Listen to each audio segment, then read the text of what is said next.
Secretário, vamos voltar para o passado. Antes da década de 70, o que motivou, lógico que foi o avanço agropecuário que motivou os incentivos do governo, mas eles eram muito tímidos, né, antes da primeira lei lá de 79. Eu queria que o senhor comentasse justamente qual era a necessidade do cenário lá da década de 60 e 70 que motivou o governo a gerar uma série de incentivos.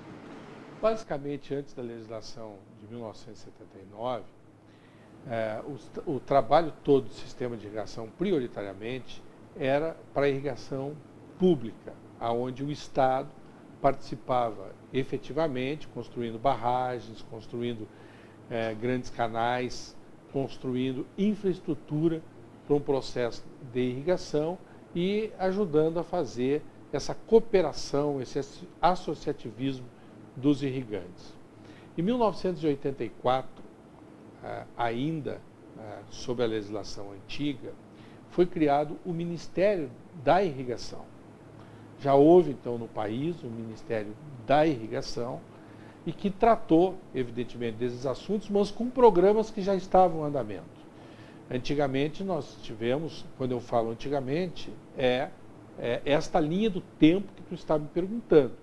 Então, teve um grande programa chamado Provarses, que talvez hoje tivesse muitas dificuldades de existir por causa da questão ambiental, mas que financiou a taxas altamente subsidiadas a ampliação da área irrigada, principalmente nas várzeas, onde o estado do Rio Grande do Sul, o estado de Santa Catarina, que eram as maiores várzeas, foram mais beneficiadas nesse programa. Depois teve o PRONI, também que foi um programa antigo, que era o Programa Nacional de Irrigação, constituído em 1984, e um Programa Nacional de Irrigação para o Nordeste especificamente, também dentro desse período. Portanto, eram programas que estavam na vanguarda do que veio posteriormente. Então a gente pode dizer que no início da regulamentação, né, da atividade agropecuária, o grande marco foi justamente esse ramo sair um pouco das mãos do Estado e passar para a iniciativa privada. Esses financiamentos, essas taxas de juros subsidiadas fizeram com que o processo, esses programas, fizeram com que o processo de irrigação avançasse, por exemplo. Mas mesmo assim, naquele período, nós tínhamos em torno de 2 milhões de hectares irrigados, dos quais 1 milhão de hectares vinculados à lavoura de arroz no estado do Rio Grande do Sul, que ainda é a grande área irrigada do nosso país, e é uma irrigação que consome muita água, é uma irrigação por inundação. Tu planta o arroz, tu dá um primeiro banho nele, 20 dias depois, e posteriormente a isso, permanentemente tu vai continuar com esse arroz alagado até 20, 25 dias antes da colheita. Então o consumo de água ele é bastante alto para o programa da lavoura irrigada, que é a principal lavoura irrigada que nós temos no país hoje. Isso teria sido um grande motivo também para o surgimento da Política Nacional de Irrigação, né, com a Lei de 79, e a questão do desperdício grande de água entrou em pauta quando a racionalidade também entrou em pauta, a gente pode dizer isso? A pesquisa sempre esteve preocupada com esse processo. E a pesquisa ela vai evoluindo de ano a ano. O que se busca na inovação e se busca hoje também?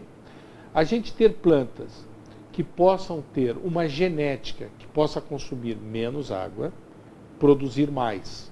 Porque em torno de 70% da água usada no mundo hoje, o seu consumo é para irrigação, é para a agricultura. Então nós estamos buscando a cada dia o uso de água, o menor uso de água e a sua maior eficiência. Tu tens hoje irrigação por gotejamento, que é na questão de hortigranjeiros, na questão de fruticultura, tu pode utilizar esse método, que é o método hoje que usa menos água. Mas também tu pode utilizar outro método, que é o método por aspersão, aquilo que a gente enxerga, os aspersores aí funcionando. E o terceiro é a questão da irrigação por inundação, que basicamente é a lavoura de arroz. Só para a gente finalizar ela, o contexto histórico daquela época, no que ela inovou? Não, essa lei ela veio em 1979 a juntar esses processos que estavam dispersos, criar normas de todas elas, criando inclusive um cadastro de irrigantes no país, um sistema de informação e o mapeamento das áreas irrigadas, vamos dizer assim, um inventário do processo de irrigação brasileiro. Justamente isso, esse inventário, esse mapeamento, então a gente pode dizer que é o grande legado de 79? Eu tenho a impressão que o cadastro de irrigantes, esse mapeamento, é o grande legado que nós temos, junto com esses programas que ocorreram normatizados, evidentemente, por um processo determinado por instruções normativas e por legislação. Qual a influência da pesquisa e dos avanços tecnológicos dentro do que diz a CF? A legislação de 1988, como um todo, e principalmente no processo agrícola, ela faz uma reflexão de todos os movimentos que tinham naquela época, que pediam que o país tivesse uma política agrícola definida, uma política agrícola construída, ouvindo os produtores rurais. Então, a partir daí, e hoje já muito evoluído, hoje o país tem uma política agrícola, hoje anual, mas que está no plano do governo federal, está no plano do Ministério da Agricultura, que ela passe a evoluir, a ser plurianual. Então, eu acho que esse marco da Constituição de 88 é esse grande debate e esse grande foco de uma política agrícola definida para o nosso país. O avanço tecnológico ele tem sido, a cada ano, ele tem aumentado. O Brasil tem crescido a área em torno de 1,6% ao ano nos últimos 20 anos e crescido a sua produção em mais de 3%, de 3% a 4%. O que reflete isso? Isso reflete tecnologia, este aumento de produção. Eu posso afirmar, então, que a eletrificação rural e a tecnologia de irrigação foi uma herança da Constituição? Foi um incentivo, um marco da Constituição? Sim.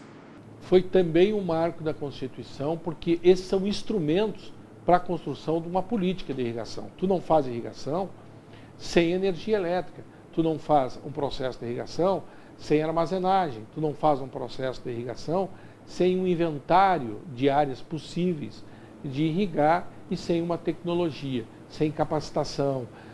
E tudo isso foi um legado que nós temos desse processo de instrumentalização para a constituição de uma política agrícola irrigada.